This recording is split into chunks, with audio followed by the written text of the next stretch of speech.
All right, gentlemen, we were on the news.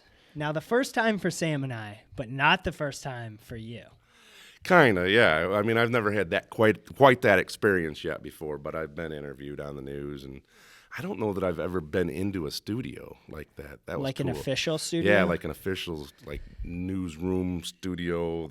Well, that when we were driving up, you go, "Did you get the right address?" Because we didn't see the studio right at first. Right. And I got scared because it was like 0.4 miles and I didn't see it at all. Yeah, and we only had like 1 minute to get plugging there. the wrong thing.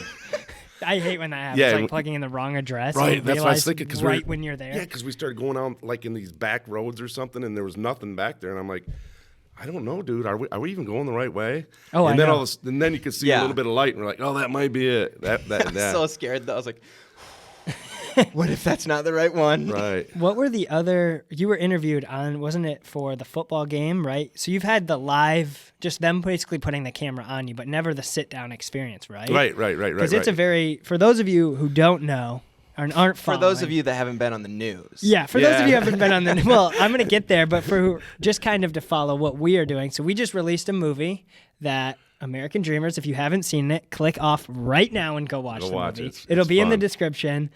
Scott was an actor. Sam was an actor, producer. I directed and shot it. Was not acting this time. I'm not a big fan of acting, honestly. But it just came out, and we got to get on the news. But basically how it happened is you had the contact, right? Yeah. I was at a basketball game, and they were doing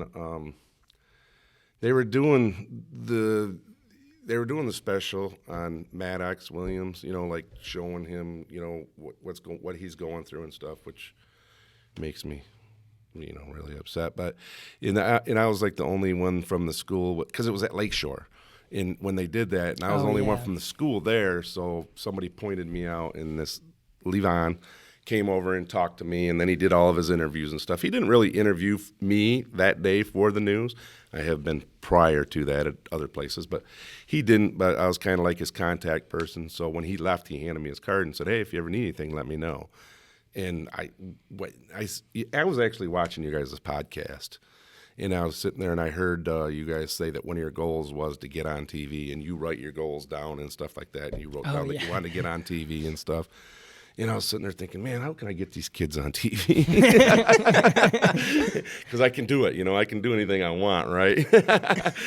So I remembered this. Levon gave me his card, and I've got like a junk bowl on my dresser that everything that I don't know what to do with just ends up in this bowl.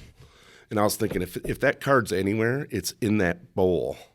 And I got up from your podcast with my earbuds in and found that card from Levon. The magic bowl. Yeah, and I'm like, magic bowl, Scott's magic bowl. Holy smokes, I still got this, and I can contact him.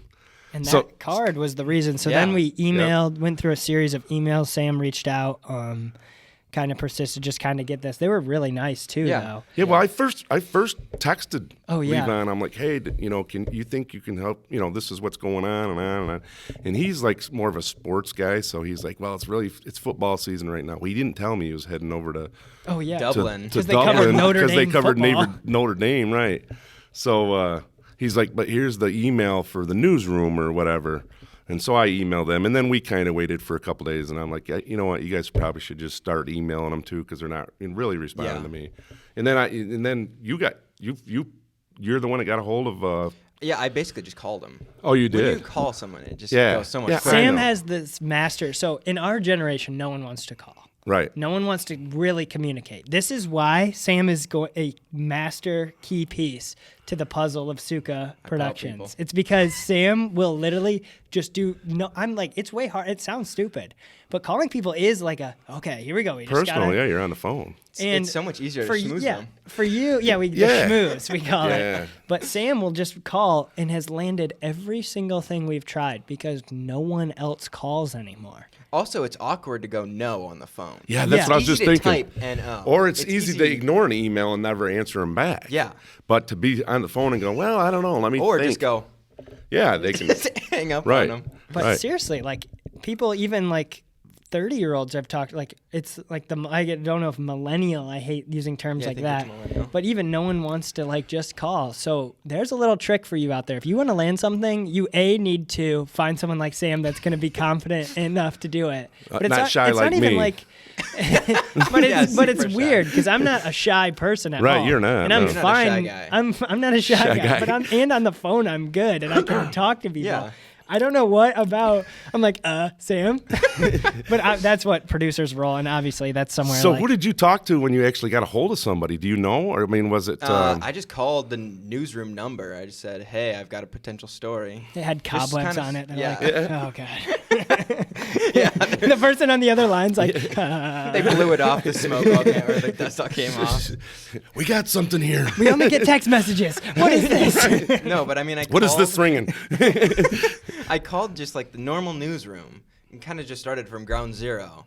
And I said, "Hey," I like mentioned that you had reached out previously, and they're like, "I don't know that I've heard of that," because I think I was talking to someone that was like a little bit lower on the totem pole, so they wouldn't have seen the email that you had sent that guy. But then I kind of got into contact with Summer, and she was like, "Oh yeah, I saw that story. I hadn't been able to respond yet. Thanks for reaching out. I'd really love to do it." And then after that, it happened pretty quick.